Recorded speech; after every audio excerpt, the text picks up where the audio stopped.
This is exactly what I talked about in my power rankings video. The Detroit Lions just sent an extremely loud message to the entire NFL. And in today's video, we're going to talk about exactly why I feel that way. Now, I feel this video, it's necessary that I say, I cover sports, not teams, because sometimes I drop the facts to an extent that some people believe I'm actually a fan of the team that I'm talking about. I've been called a fan of just about every 32 teams in the NFL. But getting back on topic, we're going to start with last night, everything that happened. Now, I think that in the third quarter, things got a bit murky, really, with the Green Bay Packers gaining some momentum. You look at the first half, extremely low yardage for the Green Bay Packers. Aaron Glenn stepping on the necks of the Green Bay Packers. Aiden Hutchinson getting after it. Charles Harris getting after it. Isaiah Buggs, who's finally in the game, he's getting after it. Now, I would say when you see a guy like Brian Branch in the magnitude in which he's playing in his rookie season, when you see that go down, I got kind of scared because it wasn't a big time contact. It was non-contact actually, and to see him go down, but he came back in the game. I really don't know why when you had kind of a comfortable lead. And Jerry Jacobs, after the week 2 loss to the Seattle Seahawks, I'm looking at how he stepped up, and I think that was big time because you go out there and get 2 interceptions. In that first interception, they were both timely. You get the first one in the first half, and then you get that second one kind of to stunt all of the Green Bay Packers momentum. They were in the red zone. This is a team that tried to make it a 1-score game. You get that interception, and now things are looking great for the Detroit Lions. But I think that we can kind of look at it both ways when we look at the Green Bay Packers. The run game could not get going, and I'm seeing that to be a consistent theme. In the first 4 weeks, the Detroit Lions, who we talked about their run defense last year, those guys are playing football, whether it's Benito Jones, whether it's Isaiah Buggs, who was out there last night, whether it's Aleem McNeil. Aleem McNeil had a ball game. No, I've heard people talking about Aiden Hudson. Aiden Hudson, we know Aiden Hudson. We know what he is. Charles Harris, we can expect him to get a sack. That's the 2 guys that we expect. But seeing what Aleem McNeil is doing in the run game and in the passing game, he's dropped all that weight. He's changed up his workout routine, and it's looking like it's paying off. So I just want to give kind of a hats off and a game ball to him because I haven't been hearing enough. But getting to that second level, those guys are playing football. Shout out Kelvin Shepard, the linebackers coach for the Detroit Lions. You got a Derek Barnes coming in. He's flying through A and B gaps. Then you got Alex Anzalone. I think he's been the constant theme for the Detroit Lions. What I'm seeing out of him in coverage, he had the tip on the interception where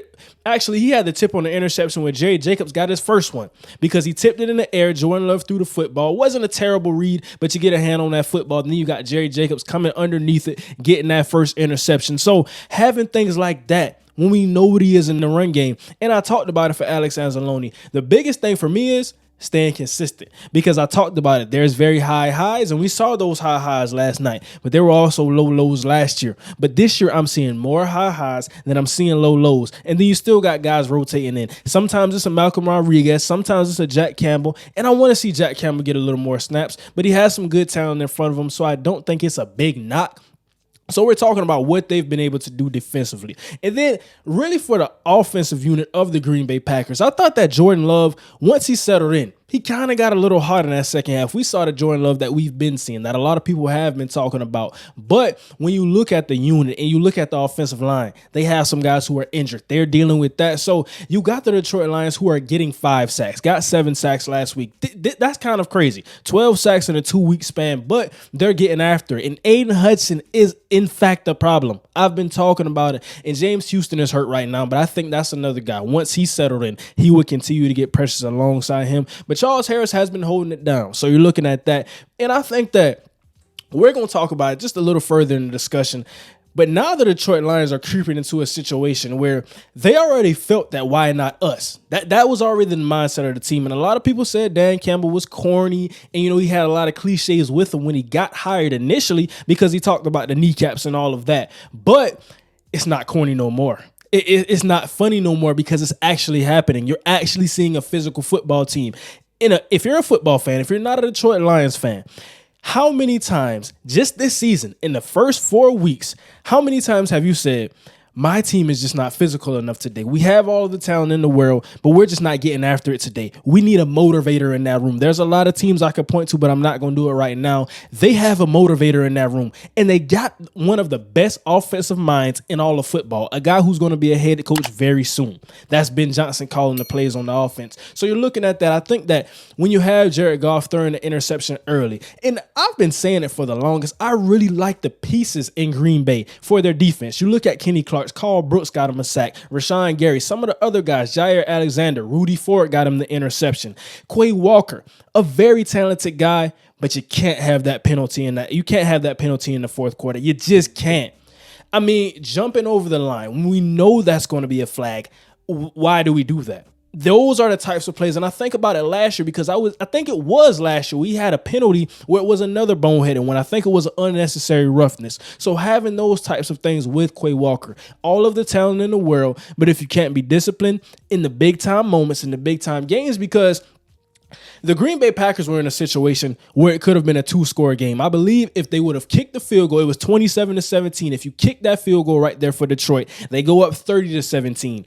That is very manageable for the Green Bay Packers, especially when they got a little bit hot. So I'm looking at it and I'm saying, okay, but you jump over the line. Now, David Montgomery, he ran tough, had over 100 yards, 3 touchdowns, 32 carries. It's just a monster on the ground. But having that, I think that you look at it and say, we go up 3 scores now. So how are we going to manage this when it was only about 7 to 6 minutes left in the football game? So now you kind of got out of it. Jordan Love with the interception. I look at things like that and I say that the Green Bay Packers, they're really not a bad football team. Now, offensively, they struggled a lot early on. And one thing I do want to point to, because I know a lot of people are thinking about it and talking about it, how do you not call the play dead?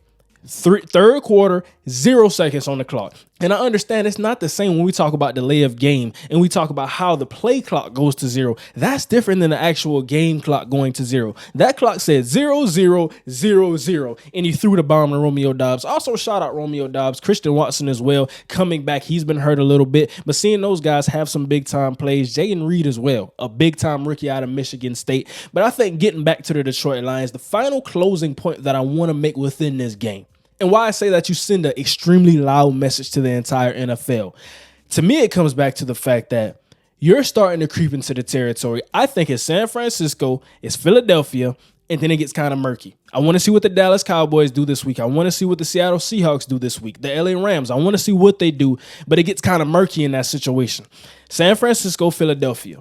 And now once you talk about Detroit, they're creeping and creeping. There's no more talking because they're playing some dang good football. And I think that when I say why not us, when Dan Campbell promotes why not us, when CJ Gardner-Johnson says why not us, and he's attacking, he's now the villain.